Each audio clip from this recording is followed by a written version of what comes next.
trains. And the train, Yeah, we've got that's this awesome. habit of Saturday night going down and watching the Amtrak come in. Yeah. We told him that it goes to St. Albans. That's where it ends up.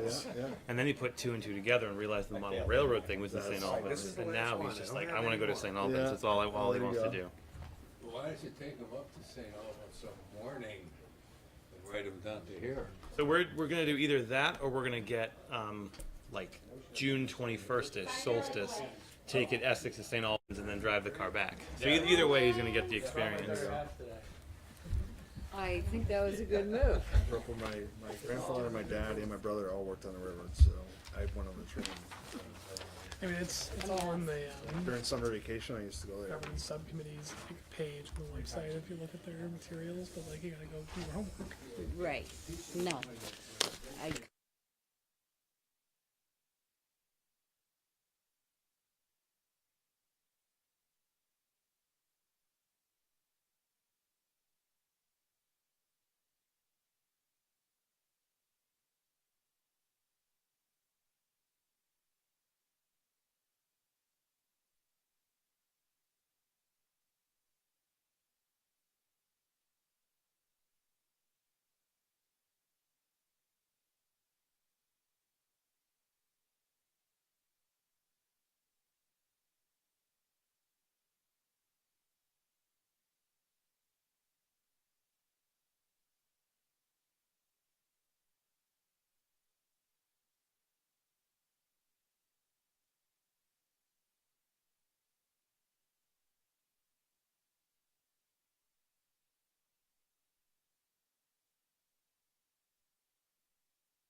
I'm gaveling to order the Town of Essex Planning Commission.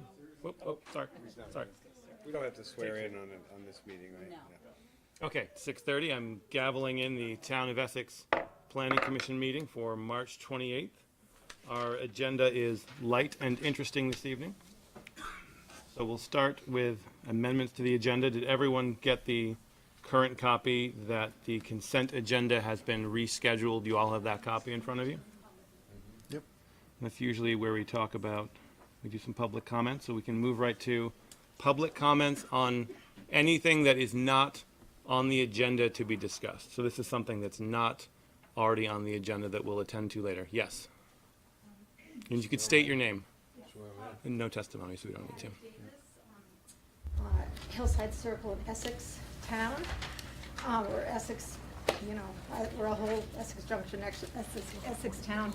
I just wanted to comment, and actually it's to Mr. Russo. He's not here. He's not here this evening. Oh, well, it has to do with the minutes from 2/28. The very last comment that Darren and Dana brought up on the Saxon Hill Management Plan. You guys put out a PDF to hire a facilitator. And my comment, I wish he was here because I really wanted to direct it towards him, but is I have a question about his neutrality as a planning commission member. If it comes to the planning commission eventually, that whole issue on Saxon Hill, his quote, which wasn't in the minutes, said when these two were talking about Saxon Hill eventually becoming like Indian Brook possibly, he said, I just want to make sure we're not going to lose that, in reference to a 200-foot buffer.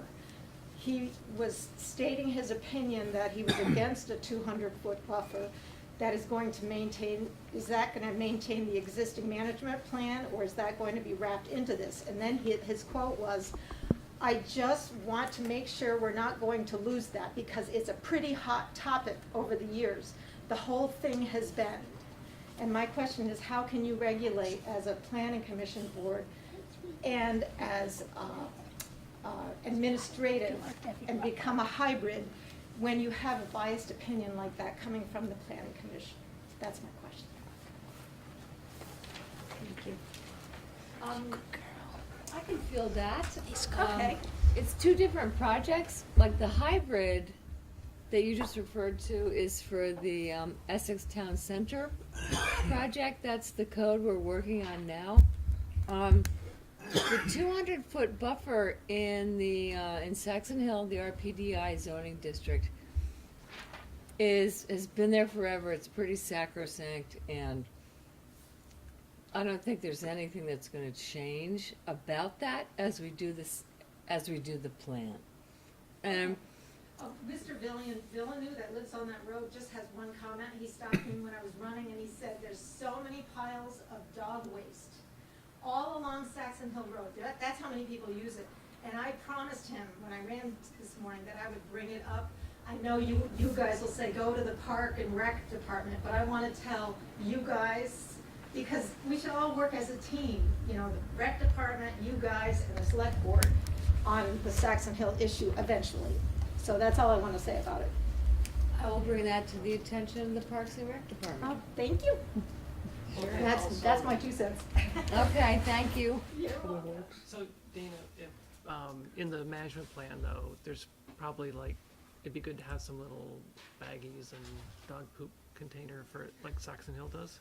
We'll get there. Or like We're just Indian hiring Brook, the yeah. consultants now, and it will be before you and Do you noted. guys want a copy of what I just said for the minutes, because it wasn't in the 220? Sure, we'll take that. And I think it should be. Thanks.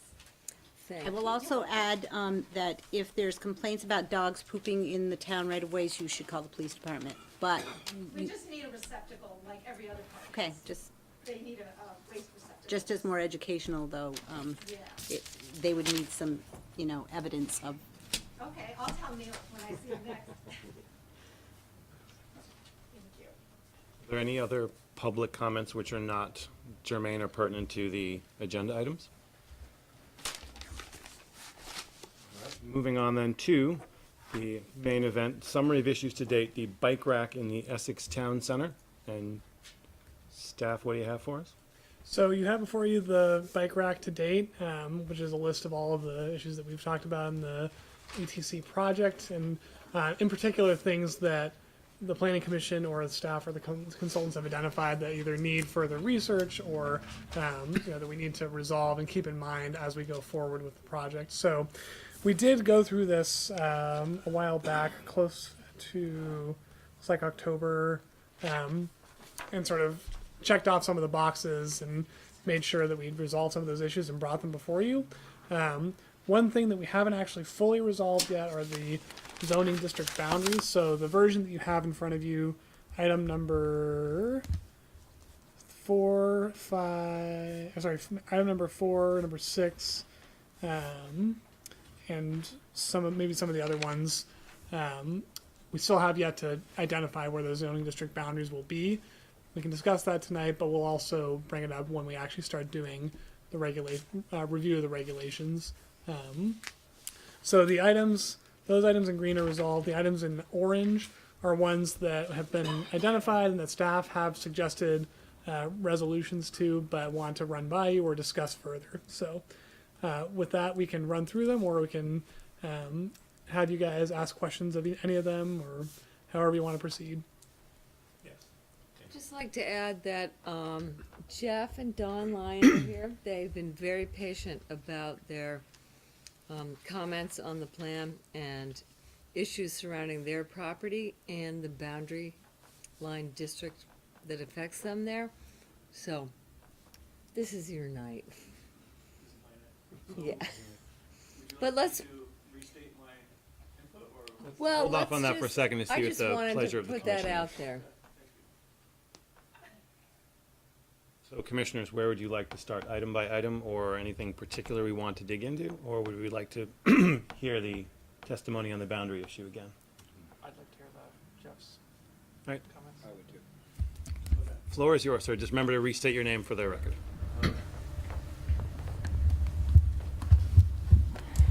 Can you bring up the existing zoning map? So this is the latest version that we have. I can also, you said you want the existing zone? Today's zoning. Just give me a minute to reload this. And just so everybody knows, like Jeff Lyon, I know Tom, I haven't seen you in a while. I made this input over a year ago, same forum. Okay? And so what I'm looking for is to try to get some resolution. It's been a while. But if you go, thank you, to the existing map, we're talking about this district here, which today is called center. Right? And there's certain things you can do in center today that were there when I bought the property, and the concern that I've raised and discussed on several occurrences over the last year and a half, are, I just want to make sure as we go through this process, I don't lose any of my rights that I have today here. I'm not looking for any additional rights. I just don't want to lose any rights. And there's been a lot of mixed signals over the last 15 months on what the intention is here. What I was told was that the intention was not to reduce those rights. That was the intention of the ETC, and therefore I shouldn't be concerned. But as I've seen different versions of the districts, I'm getting mixed signals on what the real intent is. And it seems that it's really coming from the, not necessarily from the planning commission or from staff, it seems like it's coming from the consultants. Right? So I'd like to give the consultants some guidance in line with that discussion. So today, certain rights, the first version of this thing turned most of this to conservation, which obviously was a kind of completely opposite direction from that guidance. The second iteration of it called it something residential recreation, which had no definition. Can you speak up a little? I will do my best. Okay. But I'm speaking to them. Yeah, okay, no, I was trying to So I'm hear going to you. direct my comments to them. So the second version of this had residential and recreation, which had no definition to it. And so I continue to be concerned without definition whether the intention as conveyed originally was still being maintained or not. in the last month or two, what I've seen are versions that cut it into multiple different districts now, with no definition or clarity around why or what the intent is. Really in interaction with me, as the most significant, probably, property owner in there. And so I'm looking for some better engagement here, or at least confirmation that I'm just not gonna lose any fundamental rights there. Not looking for anything new. Other places, people are getting more rights, don't really care, just don't wanna lose any rights that I have today. What is it zoned today? Center. What is that? And so now there's like 3 different districts that are being mapped in, and it's not clear why. And could you show which parcels are yours specifically? Which ones you're referring to? Yeah, so I'm pretty much. Jeff, do you have a piece of your parcel as R1 too? A little pretty much section of this- it? That area. Jeff, Got it. Here to here. I'm sorry? is there a little piece of your parcel that's R1 as well? Sliver? R3, the R3. part that's right near the road here. Yeah, R3. It's called R3. It's a small piece of it. Yeah, The sliver. rest is all center. Yeah. So yeah, this is pretty much it, this blue. And then a little piece in here as well. So if we could get that direction to the consultants, if we all agree, and the message I've gotten is that we, there isn't a debate there, that would alleviate my concerns. I've been trying to come to all these meetings to try to get this addressed, right? Was hoping that we could get some conclusion there quickly. Is there a way to overlay the most recent proposed district boundaries on this map? Not the most recent, but I can get a version, an earlier version, and I do have the quote unquote most recent Yeah, I think in we're static balancing that form. out. So give me just a sec. Just make sure that's Just so we can know exactly what Yeah, we're yeah. talking about. Yeah. And one of my thoughts was even just, just take it out of the ETC, because I don't need to change it, but if you wanna leave it in ETC, that's fine too. I just don't wanna lose any of my existing rights. So this was the original proposal from the master plan. So the this is R2. This is the neighborhood commercial, and this was this was the residential recreation area that was proposed. Since then, for a number of reasons, we've decided that this district doesn't make a lot of sense. This area has to be tied with the residential development at Old Stage Village. Other properties behind the box here might have a fair amount of development potential here, so we didn't want to exclude those from being part of this, any future development in this area. And once we got down to those properties, it sort of felt like, why are we spot zoning, or are we having a really small district that only covers a couple properties? So since then, we've talked about splitting that up into adjacent zoning districts. So the area that was part of Old Stage Village would remain R2. Right now, at this point, we had talked about making this area either R1 or R2, as sort of in tandem with that. Staff were discussing the other day that this area is actually still within the sewer core, so we wouldn't want to make it R1 because that wouldn't reflect the density that's seen elsewhere in residential districts within the sewer core, so it should at least be R2. Right now, the center district, the density allowed there is 4 units per acre roughly. It's 1 dwelling unit for every 10,000 square feet. There's no limit on, actually, can you hand me my regs back? There's no limit on commercial development except for lot coverage, which is 70% for non-residential. So if it were to go to the R2 district, it would be 20,000 square feet per dwelling unit, so it would be reduced by half, roughly 2 acres per, or 2 dwelling units per acre.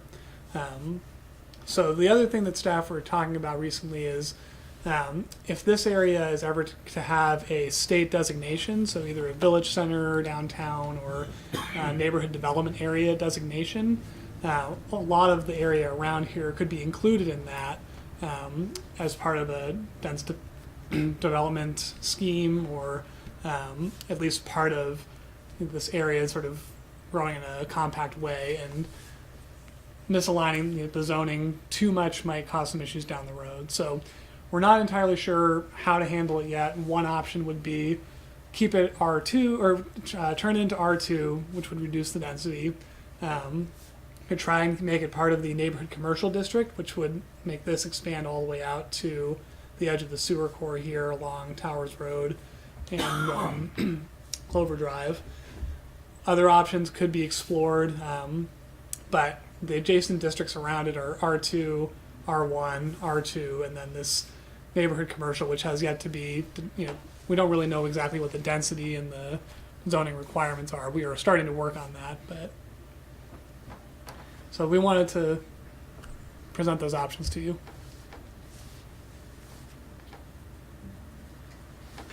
What my ask is just don't change this.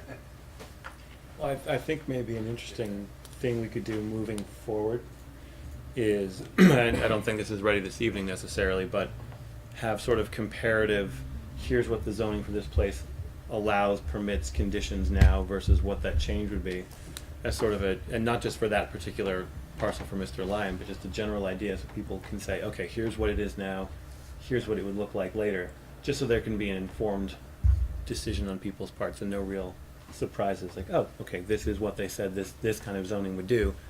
And then if a piece changes from zone to zone or the definition of the zone changes, people would be aware of what that change would mean too. A thought. A good one. Just almost as a public information piece too. Yep. So, All right, so I was gonna ask you, what's the plan in the sewer core? Why would you make something in the sewer core residential? So it's not a matter of residential versus other types of uses, but it's about the specific R1, R2, or R3. They have different allowed residential densities, Right. and if you're in the sewer core, you don't want to. I mean, I all of the. Right, I understand you don't want R1, but why wouldn't it be, I mean, the sewer core is there to permit development, right? So, limit growth to a certain area that we can be served. That can be served by and infrastructure. it seems unlikely we're gonna change the sewer core Correct. definition. So it seems like we should permit sort of the same uses that the center has within the sewer core, right? Does that make sense, or does that not make sense? Makes Part- sense to me. that's where you want your growth to be. Right, now, I think it's weird that the sewer core goes way up there along, Towers Road, but that's another thing. We have sewer core boundary overlay too. Yes, we do. So it's hard to see because it's a line instead of a The- polygon layer, but you can see the dashed The line. dashed one. Runs along Old Stage Road, across the top of the Old Stage Village development, and then within these zoning districts, cuts in, cuts around, includes Meadows Edge and goes further out. Sorry, Jeff. But all of this area is included in the sewer core today. That was my question, whether the entirety of Mr. Lyon's property is in the sewer core. Did I answer your question, Tom? Yeah, I'm just looking, there's a lot of just pure residential within the sewer core anyway, so, I guess it's not weird that would become an R2 or R3. And one of the challenges is because the center district is going to shrink and morph into the historic center district, which will be much more limited in area, we're sort of left to say, what do we do with the rest of that old center district? So, I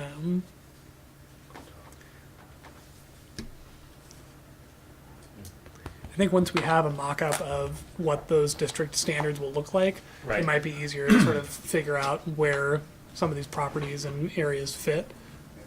And that's coming.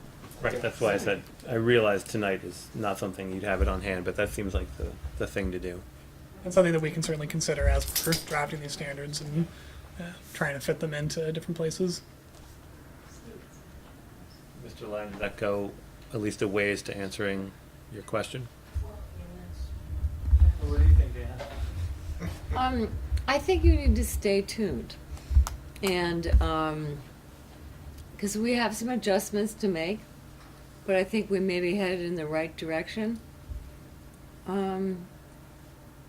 As to whether you'll end up being downzoned, I don't know. we're just still, we're right at the end, you know, the really decision-making phase of this project. So every meeting from here on out will be important. Yeah, I guess what I'm looking for, just trying to figure out what meetings to come to, if I can't physically attend every meeting, is, you know, when are you targeting making a decision on this district, and which impacts me? And then I'll make sure that, I guess two things. One, I'd like to see the content, you know, the Friday before, so I have an opportunity to review it the weekend before, so I can make that request for anything to do with this.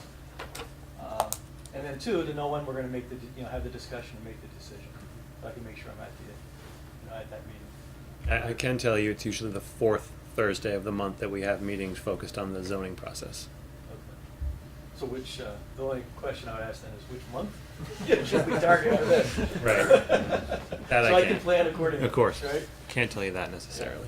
So if we could, you know, maybe that could be an action, you know, for staff to come up with a, which meeting we're gonna target that for. If it changes, we can communicate change, right? But at least it's something we can work towards. So I really think it's important that, you know, when you're impacting, you know, rights, existing rights, potentially negatively, that it gets the right level of, you know, public scrutiny and debate and input. So that's what I'm looking for. Jeff, I would encourage you to come to the April 25th meeting, which is when what we were planning for tonight is going to happen, which is probably the one to come to. Okay. It might get continued for discussion, but we're getting near the end of this process and going on to working on regulations, so I encourage you to come to the So one. it would be helpful if we had at least my request as an option to be decided upon, right? So Very- maybe more than one option, but at least one that I'm requesting, if that could be one of the options, so the commission can. By which you mean just taking your parcel out of the process? You know, I'll defer to staff on how best to do it, But that's what but you the meant? objective would be not to lose any existing rights. That's my only request. Or as, I think Dana called it, downzoning. Sounds- I think staff understands that, you know, we don't want to unnecessarily limit density or, you know, potential development in that area, if there's development potential to be had, because this is the growth area. So that's certainly what we're trying to, the approach we're trying to take. Very good. Okay. Thank That you. was it. Thank you. All right, thank you. Thanks. All right, commissioners, where do we go from here? Item by item, or do we have any favorites? Or does staff have any ideas? Darren, did you say the green ones were resolved? Correct, so you want to skip Jump to to the the second orange? page at least. The first one I see not resolved will be primary, secondary streets. Are we looking at the same thing? Yes. So you have in your packets, make sure where they ended up. They got here. Some suggestions from staff and the consultants on what primary and secondary streets could look like in the draft plan and the zoning. So let me put them side by side just because they're slightly different versions. So this is what staff initially took a whack at and tried to say, okay, what could be primary, what's secondary. Red in this mock-up is primary. The light green, which is now hard to see, is secondary. So let me blow that up. Aren't all those green roads real roads? Not necessarily. Yeah. So this is based on the build-out model that was in the plan. It's not necessarily what's on the ground or what will be on the ground, but it was just trying to get a concept around this. So in general, Carmichael Street, Commonwealth Avenue, the road that goes in front of Hannaford and some of the outlet buildings, and then at least a few of the ones in the mixed-use north, and maybe some of the ones more on the eastern side of the mixed-use south could be primary streets. And then any of the other major roads through the area would be secondary streets. And as a reminder, the distinction between them is primary streets will have more weight in terms of how the buildings are oriented and where the public realm is. Secondary streets will have some of that, but will have a lower bar in terms of that public realm and exactly how the buildings are oriented and connected to them. So that's one example. The consultants who maybe have a little better grasp of this identified some other schemes. So in this one, all the dotted area lines are primary streets. Everything else would be secondary, and they didn't quite map those out. But you can see similarly, we want Commonwealth Avenue, Carmichael Street, or at least the road, access road behind Hannaford and the outlets, a major road through the mixed-use north, potentially with some spurs, and then they went into the neighborhood commercial as well and did the proposed or conceptual road behind Price Chopper. So those are some different ideas, and we have yet to exactly figure out which ones will be and won't be primary streets. We'll do those in the mock-ups, the standards mock-ups that you'll see next month. But just to give you a sense of what those would look like and see how that sits with you. So we're gonna have this discussion during the mock-up? A little more in detail, yeah, but It seems like we should work with existing roads, and then as new roads are proposed, decide if it's a primary or secondary. Because there's a lot of roads that are on this thing, they're never gonna get built. But the role of a master plan is also to see the promise of something that might or might not occur. I know, but they're going through the post office with a road. I don't think it's gonna. Well, that may be a problem. But in general, you need to like map out future potential. And I don't know. and again, the point of these is not to say exactly where a road will and won't go. It's not an official map. It's just trying to understand where they might go. And we did talk with the consultants about the mixed-use north in particular, because it's all mostly greenfield development.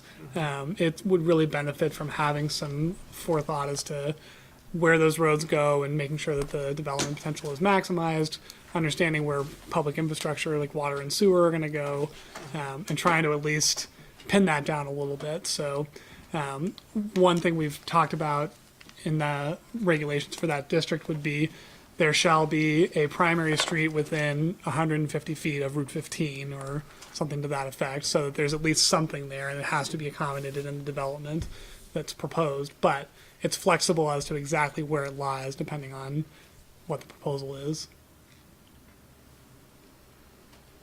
I think that makes more sense, right? To say, you know, that there will be a primary street, and then when somebody comes in with a development, we could say, okay, you gotta have a primary street, pick one, or it will, you know, or help pick one. And And the importance of pinning it down to at least an area is to make sure that, since there are multiple property owners, they're all planning to line that up at least in some way, Right. so that you don't have a road that goes to the end here and then someone had planned to start it off at a disjointed angle or something. So I think the look and feel of the buildings, if you're oriented a certain way based on the street, you want, I hate to use the word, to have be symmetrical, it's not really what I mean, but all sort of the same feel as you go down through, and then the secondary streets are very different, or not very different, but they're different. Right. So you have some theme, I guess is probably a better way to say it. If you had, one person decides part of that road is a primary road, and the next person says that their part of it's a secondary road, they orient their buildings differently, the setbacks are different, the rules are different, that it'll look a little disjointed. If we're trying to look for that, the public realm kind of situation. Right, and as I recall, Some consistency. the point of the primary street was that buildings should interact with that certain a way. certain way, and if we don't set that ahead of time, you could have someone with their front entrance and then someone with a side door, and you're right, it would look very strange and wouldn't give us a neighborhood feel. So we need to determine those streets up front because you guys wouldn't see it. Okay. I definitely think we should decide on existing streets. I'm just having trouble with the imaginary streets. And maybe it, You're a planner. You need to live in your imagination. Wave your I'll arms a try. little. it could be done through the master planning process. If someone comes in for development, we can require any development in the mixed-use north to come in with a master plan and make sure that it's compatible with the master plans around it. We haven't used that process as much lately, but it's there and would be easy to incorporate into that. And maybe in the master plan process, state that there has to be a designation of primary and secondary. So would a master plan process come to the planning commission, or is that something? Like the whole subdivision. You're ready to move on? Well, no, I'm We just have to saying, at like, least what pick- is, how do you we know have to it's? at least pick primary and We have to, secondary. yeah, we have to pick primary and Yeah. secondary. So are we gonna do that based on your recommendation of That they'll approve, but not separately. model? Or if it's this model, it's already done. Otherwise, we gotta, how do we know when we're happy with it? Well,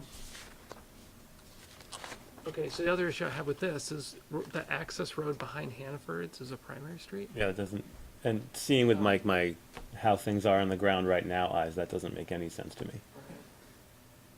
Whereas the other option had Carmichael, which made a little more sense to me in the way things are now, and they had the access road as, well, an access road secondary.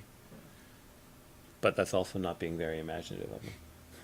Carmichael's already set up as a primary street, Right. and all the buildings that are on it have been designed to face it. So Right. they're addressing it as if it were primary.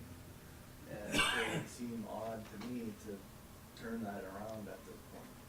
Yeah, exactly. Yeah, no, that's what we're saying. And Turn it around to a secondary? Because the Well, it's not even on the map. the other map, on it this didn't, one, wasn't so even hashed. Yeah, that I'm one not is really not sure even. what you're trying to tell me there. I haven't. But Start growing grass on it now. yeah, I kind of like that street. I get to work there every day, so. And I have had some discussions about that secondary so-called back road behind Hannaford's and with people, and it doesn't even go through now, which is a little strange. I mean, it feels like it wants to, but apparently there's enough going on back there with the back of Hannaford's and so forth that people are generally happy with it not being a street at all. So other than a service road, so I'm not sure there either. It feels like that could be elevated to a secondary status, but probably not a primary.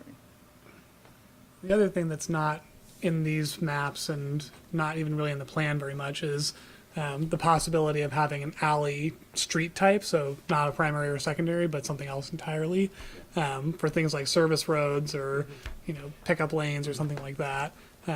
We've talked about that with the consultants, and we have yet to really dig into it with Public Works because it might require some changes to the Public Works specs, or at least some thinking as to whether those roads are public or private, those alleys are public or private. So there's other options for how all these typologies sort of come together, but Well, I think that's good because in the proposals, there's a push to keep the cars in the back of the houses.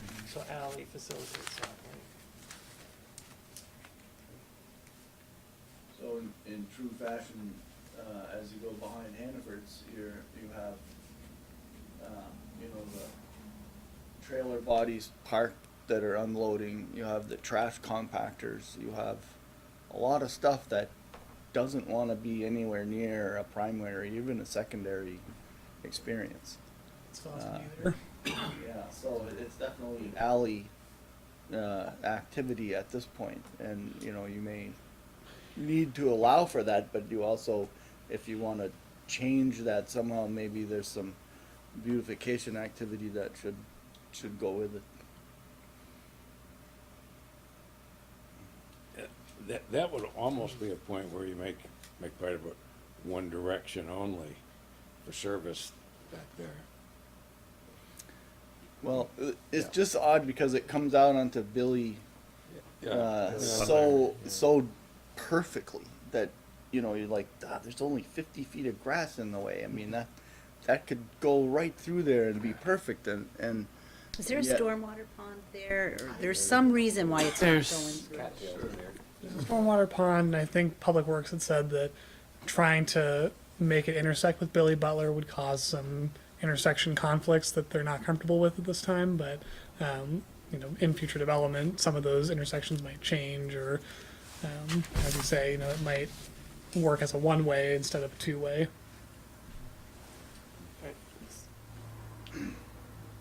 Paula. I think, part of that would be resolved once the connection is made between Carmichael and Essex Way. Once that connection is finished, then there would be that off of Route 15 through Way. And then the other thing is that, you know, once the connection is made from Commonwealth through to the outlet area, that's another connection that I think would alleviate that desire to, you know, have a back way. So I think that there'll be, once those main connectors are made, I think that would alleviate a lot of the kind of impetus to finish that. I agree with Paula. I'll just anecdotally, the brief period of time that Carmichael was open, even dirt, it was highly used. Yeah, it was great. Heavily traveled. It was, and we loved it. You know, Yeah. it was a big difference for many people as they worked their way through the overall complex. Yeah. And it got closed because it was over-traveled for its level of service. And, you know, potholed up pretty quick. But that makes a big difference, that one street. And then if you add the Commonwealth tie-in, you're gonna see traffic patterns really change through there, and probably in a good way. Right. And since I'm pretty much right there every day, I can keep an eye on it for you. I have one other thing. Count the Just a cars. reminder to staff that last time when you had copies for those of us in the audience, it was really helpful. I can't read any of that from here. We'll make sure to have some for you. Thank you. Take mine. There you go. I propose that we go through the existing streets and label them primary, secondary. We should talk about the north, you know, and maybe just, I think Dana's point is, we can at least put a straw man there. Yeah. That seems fine. I don't know about Saybrook, I don't know why we would Call that a go in primary. there, Oh, yeah, cut into Saybrook like that, yeah. across from Um, Carmichael. So, Part of the thinking on that is that if the area in Saybrook is tied to mixed use south in terms of density and development standards, it could actually see a lot more redevelopment, depending on how it gets used, how it gets developed. So establishing it as a new primary street might work, or it may be better to designate it as a secondary street and keep it at that. So that's a planning discussion that would have to happen. Okay, I just have a question of the definition of public realm and secondary street versus primary street. I mean, are all class 1, 2, and 3 roads streets in this ETC? The existing, aren't they all streets? Are they complete streets? I don't understand the definition of So public the- realm. What does that mean? I can speak to that. So primary and secondary street in this context is a little different than class 1, 2, 3, and 4 road. It's more of a planning viewpoint and perspective on it. The public realm is the area that is used by people, whether you're driving through it or walking on the sidewalk or entering a shop from the sidewalk. It all is how the public interacts with the space. So a primary street in the ETC plan and inform-based code is a street where a lot of the activity happens, where you want a really strong tie between the public realm and the private property through the street and through that It's not area. just driving, it's people walking. Correct, Okay, yeah. Secondary street is less so. Everything else is kind of, But a secondary street, if there is that dirt road that they closed, I know what he was talking about. I saw Carmichael. people walking on it, and then they closed it, the one he was talking about. Mhm. If that was a secondary road, does that mean that still includes public walking on it, right? right, so the secondary streets are still, in our approach, are still going to be public roads. They just may not be the main street, the way they're primary street. Right, it's more about how the buildings relate to them than anything else. And primary also includes places where people come together for concerts and stuff like that. Plazas, public realm, yeah. And restaurants might have tables out there. So one of the tasks we have to do, the staff has to do, is sit down with Public Works and say, okay, we have this concept of primary and secondary streets, but we also have the Public Works standards and what is a class 4 or 5 or 3 road, and make sure we've lined them up so that when a developer comes in, they say, okay, you want me to build a primary street, what road type is that? And what are the standards? Thank you. Yeah. So we will be trying to figure that out with Public Works, I think, next week. Yeah. Yeah, Tom, how does that jive with your, this was your specific concern, primary and secondary? Yeah, well, I think it's important that we identify them. So, are you guys comfortable doing that tonight? So is that what we're gonna, is that an option for us, is to define that tonight? We had some suggestions. If you want to play around with them, we make recommendations based on that. That'd be great. But we're going to try and sit down with Public Works and make sure that that lines up with them as well. Okay, so do you want input from us or no? If you have specific input on a particular street that you feel should be or shouldn't be primary or secondary, Can I just ask, are our consultants, is that part of the mock-up that they're gonna come back with, showing us what their recommendations of primary and secondary streets are? I think that's going to arise after our meeting with Dennis and Aaron next week. Well, I think the alley behind Hannaford should not be a primary street. That's some input from you. I would agree with that. The other sort of limited mock-up that had Carmichael as the primary and that one, yeah, that one. I'd like that one a lot better. Just, just looking at it at a glance, of course, but. Ditto.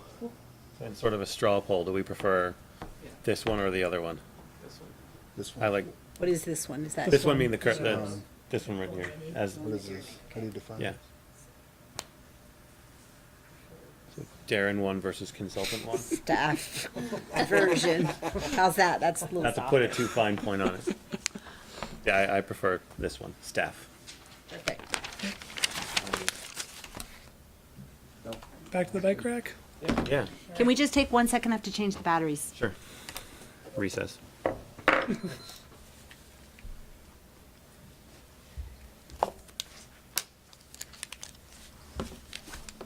Thank you.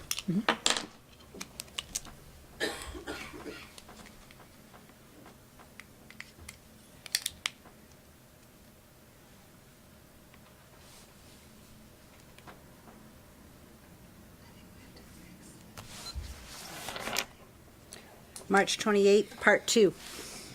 And we're back. So, moving down then, setbacks.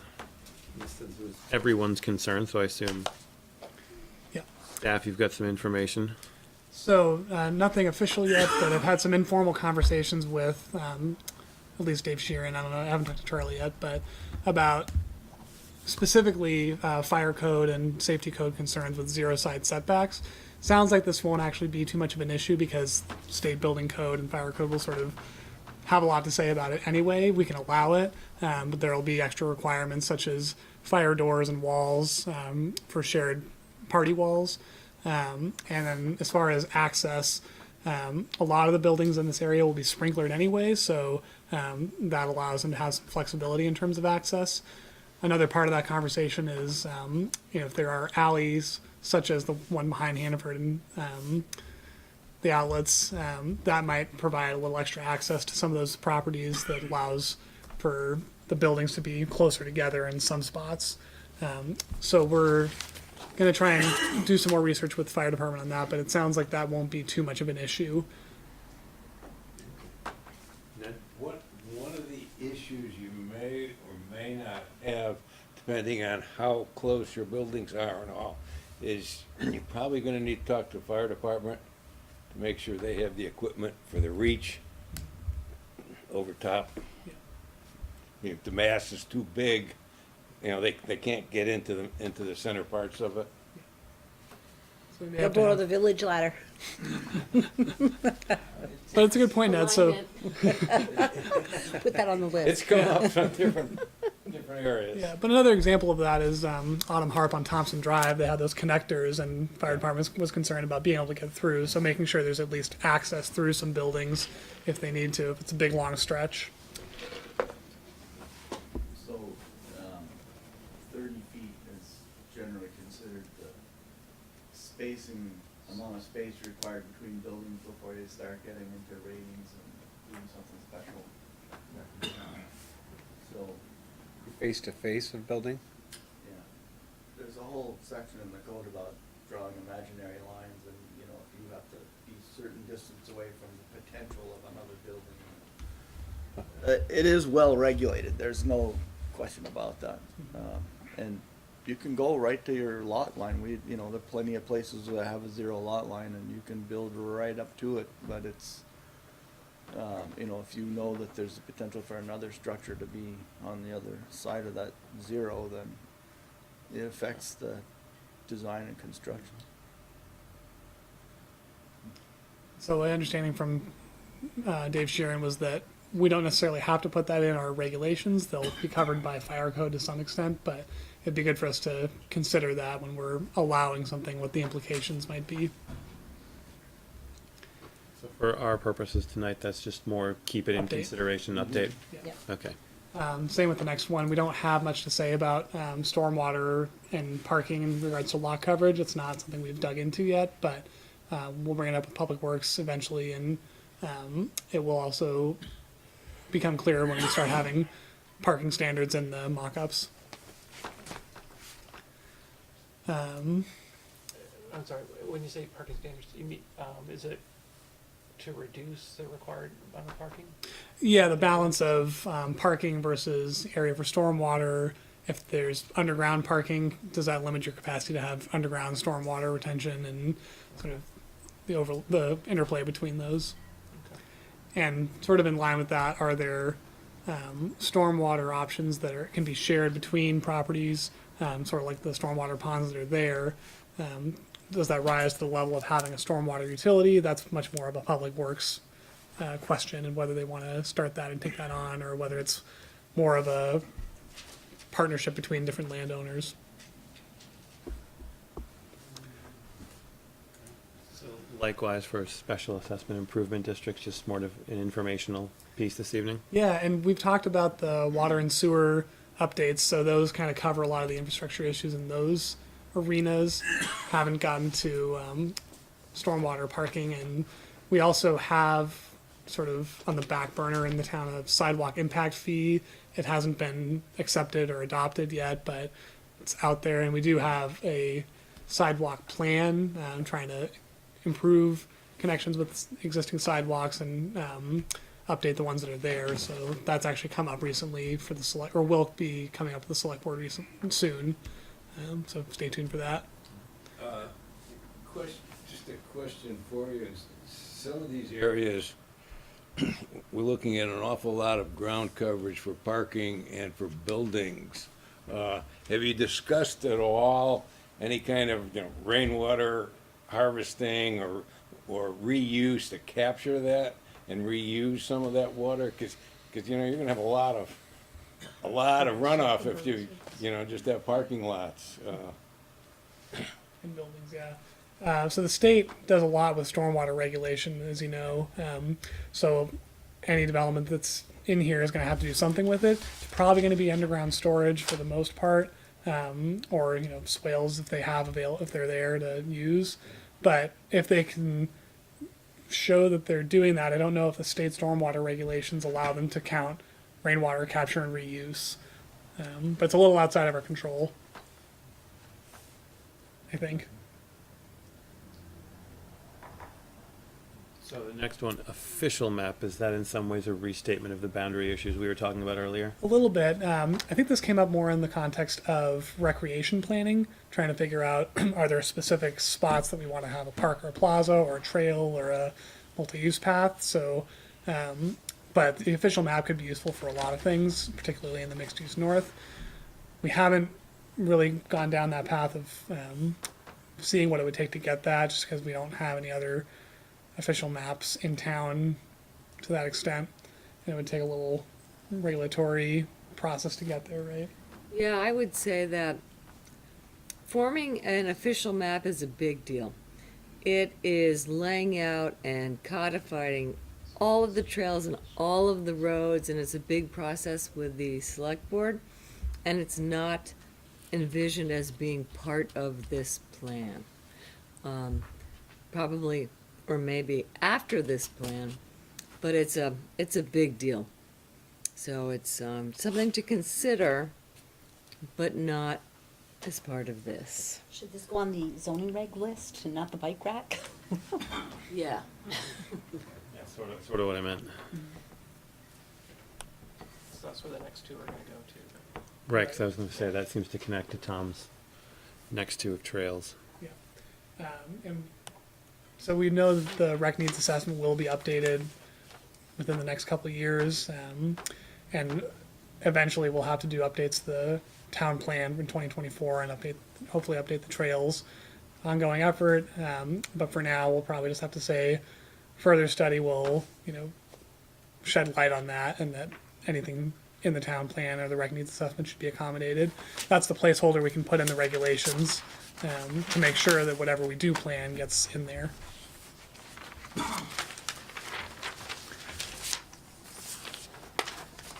Sort of similar for the next few topics about multi-seasonal outdoor spaces, and then what are the mechanisms and the regulatory structures for how do you require open space. Heinsberg, I wish I had thought to include this in your packet. Heinsberg is discussing tonight some amendments to their regulations to require open space, particularly in the village center. It's based on how many dwelling units you have or how much commercial space you have, and there's all sorts of specifics as to what you need to do and what you can't count towards your open space. But if you're interested, we can send you a link to that and maybe use that as a template for us. It's fairly wordy and detailed, so we may not want to get to that level with this first round, but other towns are looking at this too. I'd be interested in that. And or Aline? Oh, then Patty. Oh, I thought you did. I just have a question on what he just said. It's a great question. It's a great comment he made about the population. There's almost 22,000 people. He has a point. Heinsberg doesn't even have as many people. And if people are already using these spaces and creating trails, and there's no regulation. I mean, I don't use trails. I twist my ankle. I use a road to exercise on. But there's so many people out there and about. If there's no regulations, how does a town handle that as a safety issue? I just wonder, it sounds like a mathematical equation Heinsberg is using. There's this many people, and that's a great idea, is to share that template with Essex. Yeah, we can send it to the planning commission for sure, and I don't know if you can post it on our website, or I can just send it to you, Patty. Or you can go and look at it on the Heinsberg website. Yeah. Yeah. Whatever. That's a great idea. There has to be some kind of formula. So are we saying that in addition to 16, 17, 18, that 19 and 20 should be on a zoning reg plan instead of on this bike rack? Because we were saying that the 16, 17, 18 are too big and should be part of The zoning official reg. map, yeah. So should we remove those from this? And are we saying do that same thing for 19 and 20? Just to make sure we're updating the list. Sounds it. Yeah, we can take it off the bike rack or say it's resolved, go see the zoning reg list. And it may be incorporated in some way in the mock-ups you'll see in the next couple months. But it might be a little more vague than might want to get to, so it could be future updates to the zoning regulations. Not necessarily just a tangential issue to this, but something worthy of its own process, I think is what you're saying. Yeah.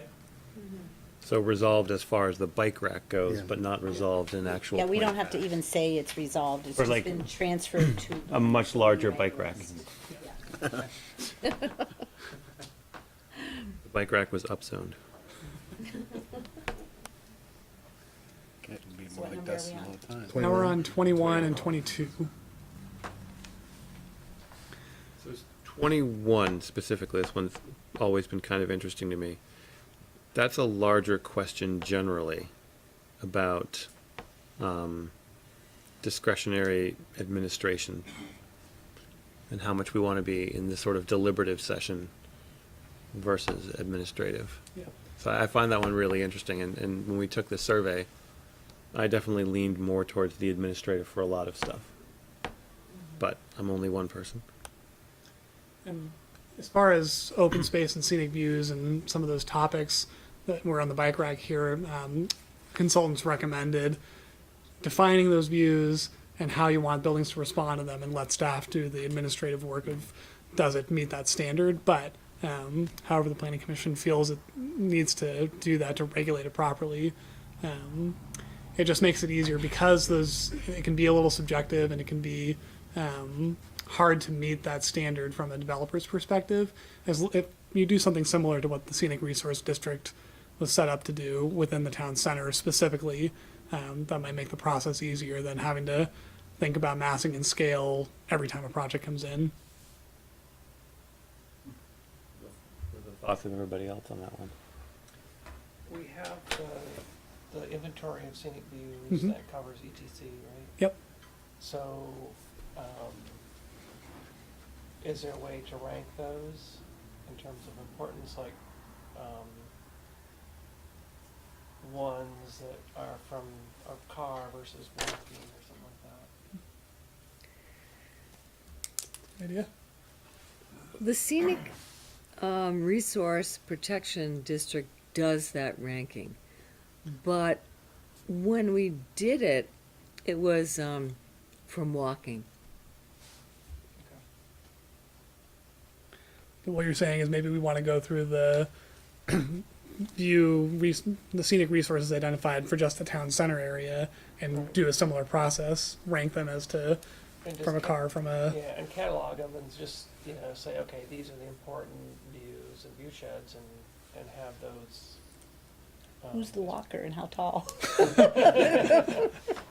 Well, there's another question of, is it just from the public realm, or do you want to try and get into, from the private property and the building? Because if you're at 3 stories, you've got a nice view, but not necessarily from the ground. Yeah. And what's the goal of trying to regulate the scenic views in that area? Yeah, I don't know what the right approach is. I know Burlington is like only from public spaces. They didn't know private views have no say, there's nothing to protect this.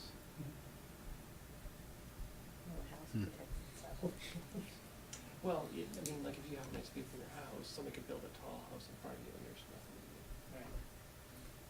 So.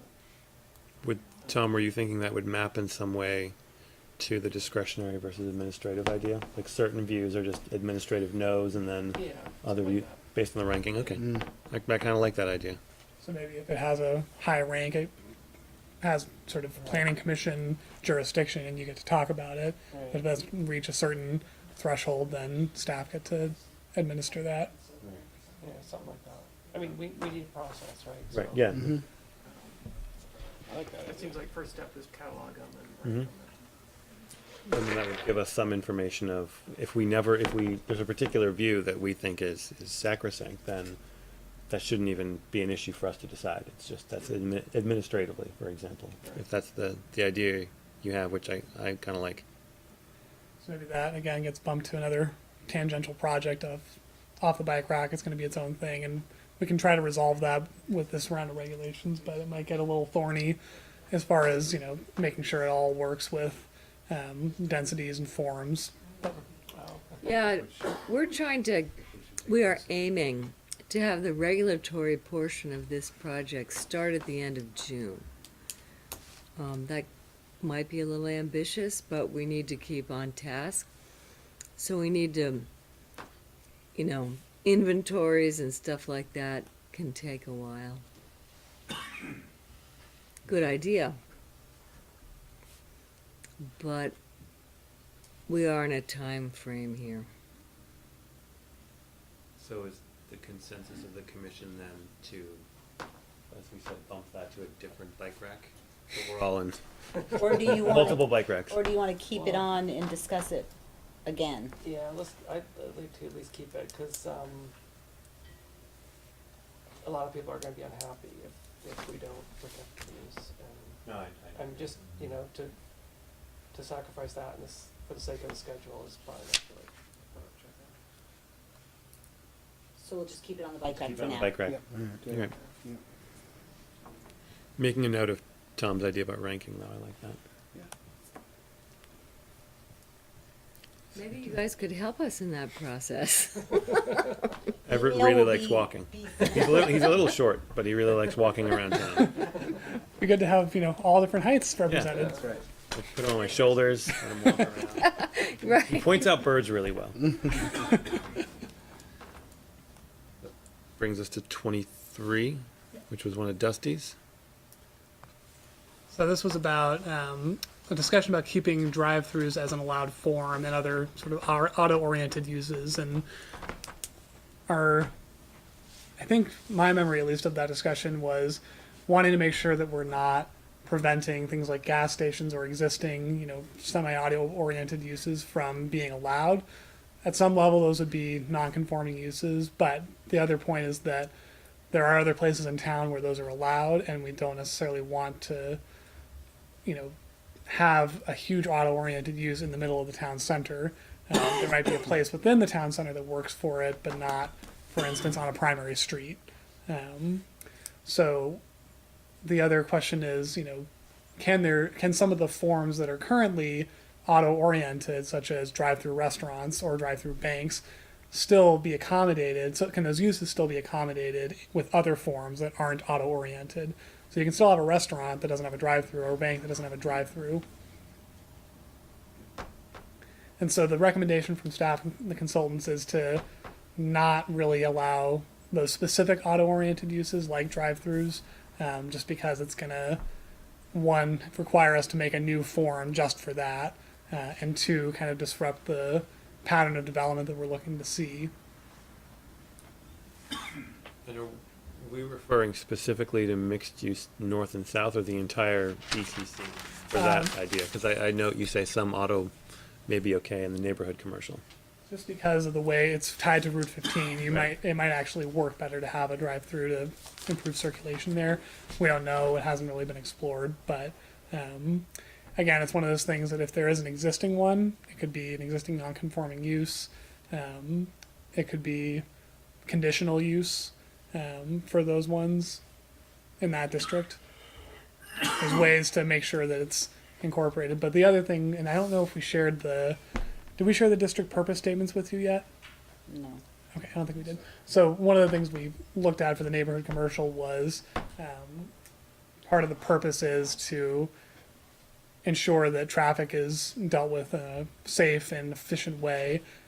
So part of the purpose of that is to be efficient. Maybe an auto-oriented use, even if it's not an allowed form, could still work as long as it's in service of better traffic efficiency. But very hypothetical. Yes. I was here when Dusty was defending the drive-throughs. And what I got from his point of view was, they're good for business. And that's what we're trying to create here, is a successful town center. Number one, they're good for business. Number two, people love them. Number three, things are changing. It may not be a gas-powered automobile that comes and picks up dinner at the drive-through. It could be a small little smart car with no one behind the wheel, and we need to think that way. That's a good one. It's true. And his other point was, it takes less parking. When I go to the Thai restaurant, I have to stop, I have to park, I have to get out. I go to the Thai restaurant and get my, boy, wouldn't I love to ride around the back of that Thai restaurant and just pick my food up. The other one was up at the Simon store on Route 15 as you head out of Essex. There was a Dunkin' Donuts there. Their business tripled when they put the drive-through in. So my thing is, as long as they look nice and they're not interfering with traffic, I don't think they're bad things. So So that was a discussion. Mark and I were having a discussion on it, and he agreed. Like, drive-throughs are good as long as they look nice. And they That was a don't. Dusty suggestion, so maybe we just keep it on the list. Yeah, I think, Yeah. I think this is all good input, but I personally think Yeah. we just keep it on the list and let Dusty take another crack at it. Well, and also just thinking about With creative Cracker Barrel, ways yes. to do it that may not have been done in a lot of places before. There may be some creative ways of addressing it and permitting it in you know, maybe not the absolute center area, but of it, but a little bit on the peripheral. I mean, Hannaford's, you can drive through and pick your groceries up now. Price Chopper should be allowed the same thing, you would think, right? Yeah, and the challenge is trying to decide, you know, is this an auto-oriented place or is it a pedestrian-oriented place? And what's the balance between those? Can they both exist? Yes. And so how does it get done is the question. And I think you really have to think about accommodating both. Because if it's a destination, how are people going to get there? I'll just make one comment on that, is that it does feel like you can incorporate a drive-through into a larger parking lot area where there's already circulation and parking in mass, and that the drive-through piece is less of an interference to that situation than it is when you take a green field and you build a standalone building and the only thing that's there is the loop, right? Like, so I think you can do it. I think it could be really well integrated and helpful to everyone, but if you just, maybe there's a way you can link that activity to other like activities and not let it be a standalone thing. So having the drive-through be a little more part of the public realm in a way.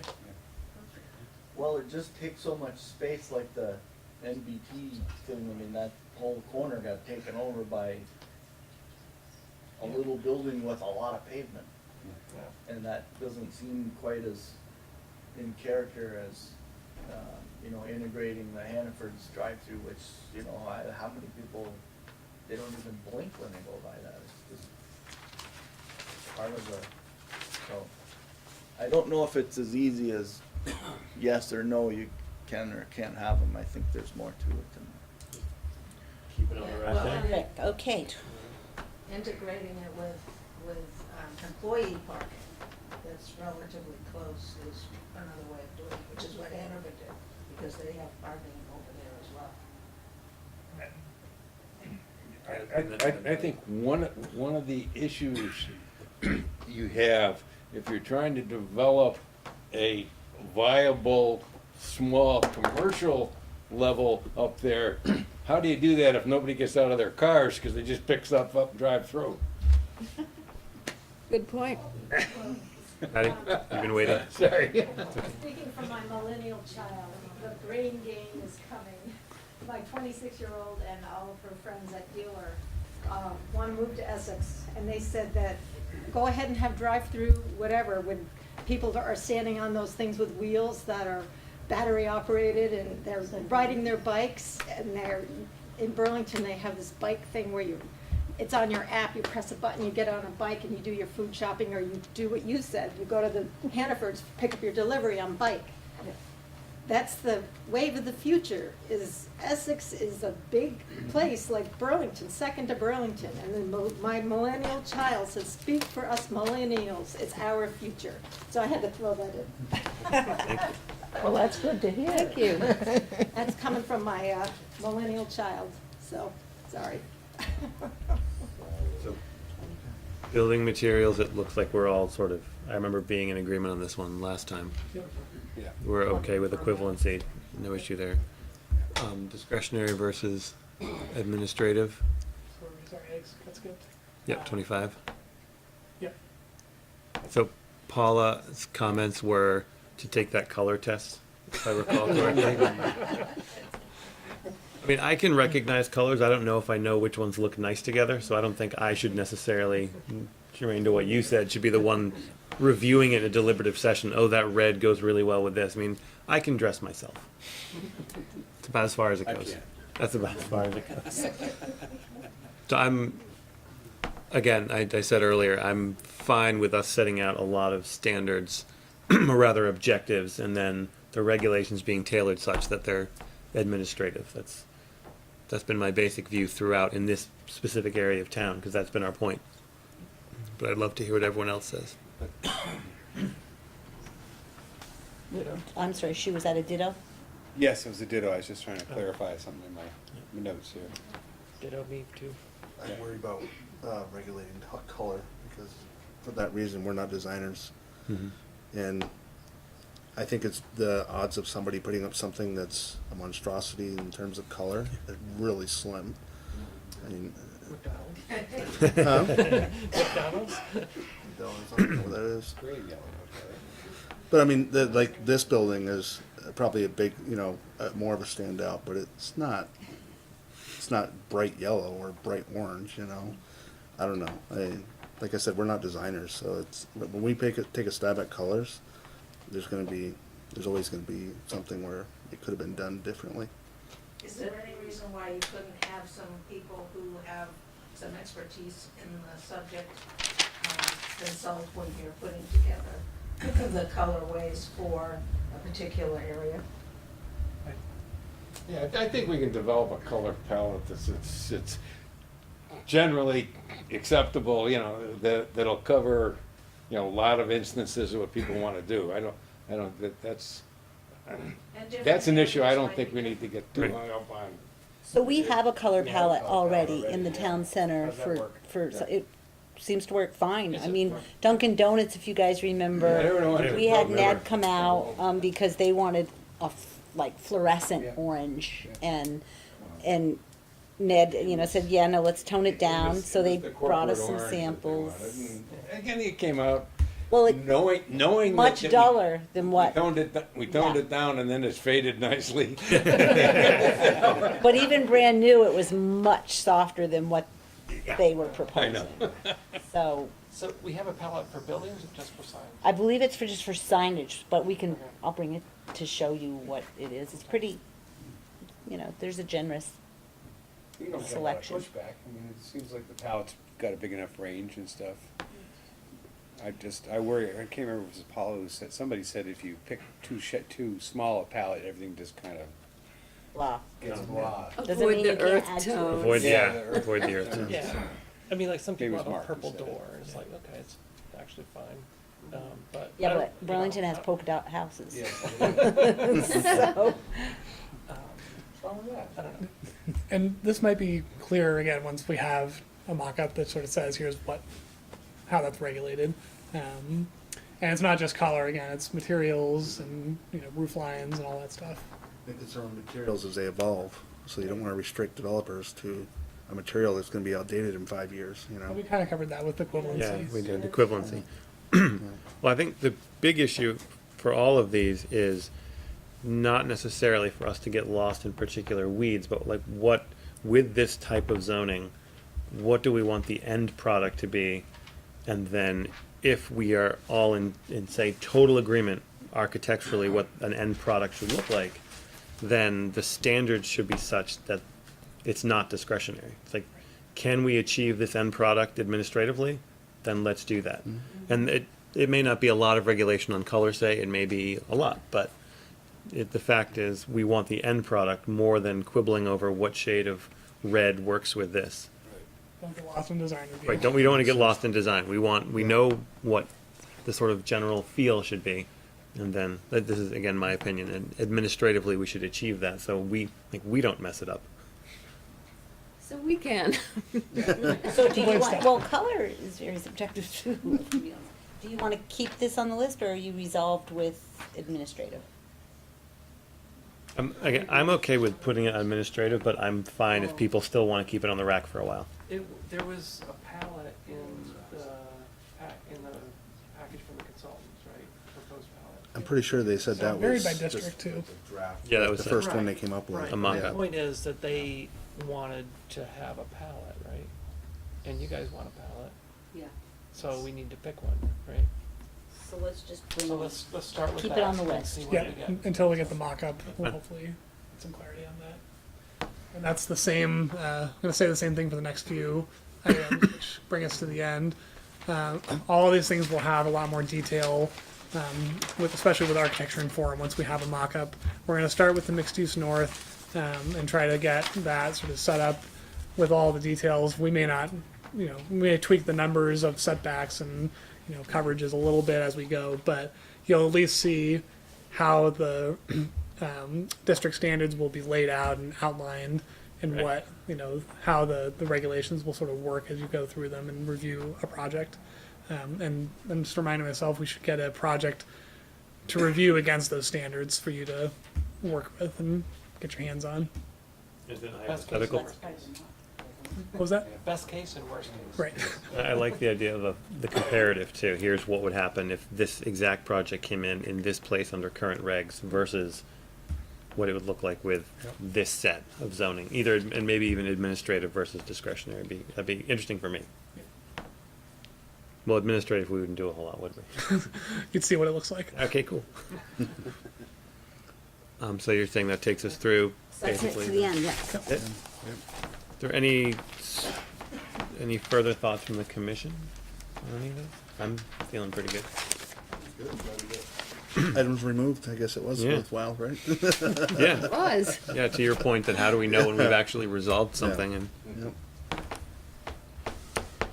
Okay. is there any further thoughts from the public on any of those items? You weren't shy about talking, so I think we're. I have a question on the roads. Primary, secondary thing? Yeah, when are we defining those paths? Because one of them goes right through my property. So that one that goes through your property specifically was conceptual. It's not necessarily going to be part of any particular plan or requirement in the zoning regulations. There's probably going to be a recommendation in the neighborhood commercial district to have a road other than Route 15 for connectivity purposes. It may not specify exactly where it goes. It might be kind of like the MixedUse North. It should be within a certain distance of, 15 or further away from 15 a certain distance, but it's also, again, conceptual and not set in stone. And it will probably be secondary, I would guess, because Route 15 is the primary Right. street in that area. Yeah, the key was conceptual versus a required. Right. I'll just add one more thing about color, and that is that having a somewhat limited palette, and it could even be street by street or, something along those lines, a limited area, helps keep it from looking like a crazy quilt. Having some consistency, not that everything has to be alike, but having a palette of colors that work well together and ranges within those colors just helps keep a kind of consistency with the area and keeps it from looking disjointed and too busy. It might be helpful to have, a few colors that are the theme for the area that should be repeated in any or all or most developments. And that might go along with the gateway idea and maybe even branding for the town and how it sort of presents itself. But other colors are more at the discretion of the developer. So that's one way to achieve Yeah, that. and I'm talking about the body colors, Yeah. so it's just, you don't want to end up with something that looks so busy and disjointed that it isn't a pleasant place to be. An example of how that works in existing areas is, a lot of downtowns in Vermont have brick and it's red. Right. So that gives it that continuity, but there's variation. Doesn't have to be brick red in Essex, but And many of the places that are famous that people like to visit have that kind of similar consistency in the body and in many of the features. And then doorways can be different colors because that can help identify a specific place. But, it just, what you don't want is something that's so busy that it just doesn't look cohesive.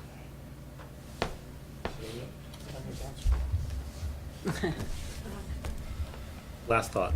I just wanted to know, that the ETC, is your primary objective to have that be your build-out area where people live? I'm not saying high rises and all that, but I'm saying, because you don't want to block the scenic corridor, our end of town. Mhm. But is that your objective, your main objective? People are, if any development's gonna occur, you want it to occur off the primary, secondary streets in the ETC. And then everything else around it like, I like Saxon, that's where I exercise every day. Say I lived in the ETC, I could drive to Saxon. Is that your goal? I mean, overall objective?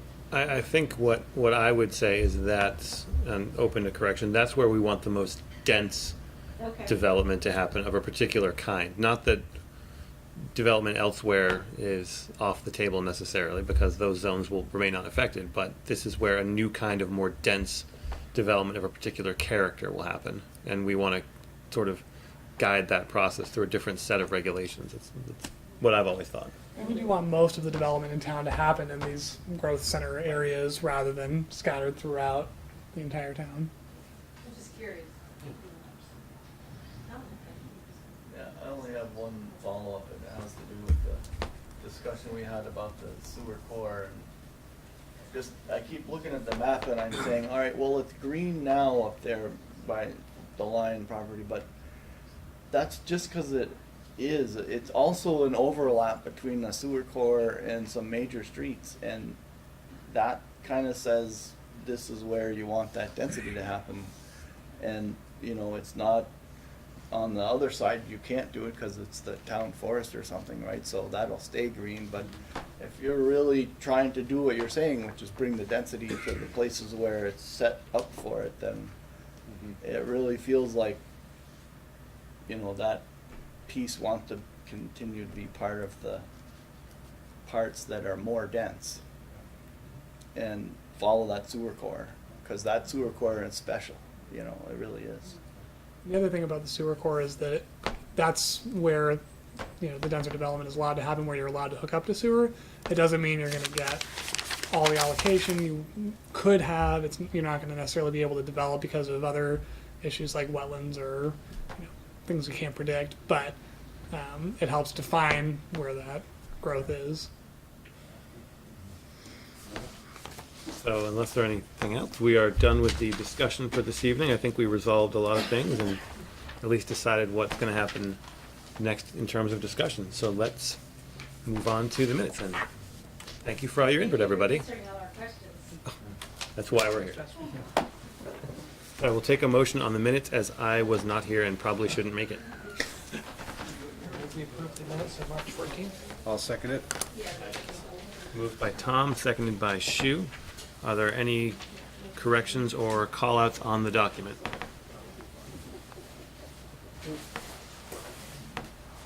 All right, then. All those in favor? Aye. Aye. All those opposed? 5-0. Other business? None? Okay. I move we adjourn. Second? Moved by Shu, seconded by John M. All those in favor? Aye.